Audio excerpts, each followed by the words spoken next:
What's up YouTube, Kainu back here again for another video. Today I'm going to show you how to create a post on your YouTube channel. But without further ado, let's get into it.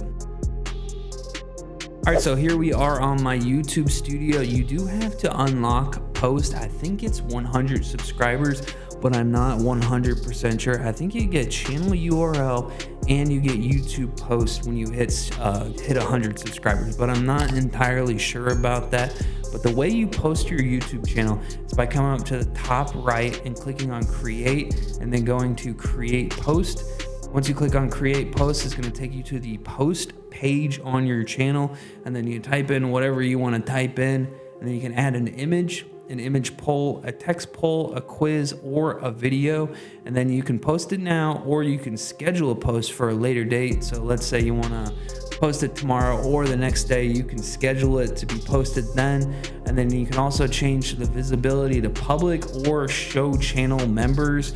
And then whenever you're done, just click on post, and then boom, it posts to the post page on your channel. But that's how you create a post on YouTube. If you have any comments, questions, or concerns, drop them down in the comment section, and then make sure you like and subscribe it. And don't forget to take it easy.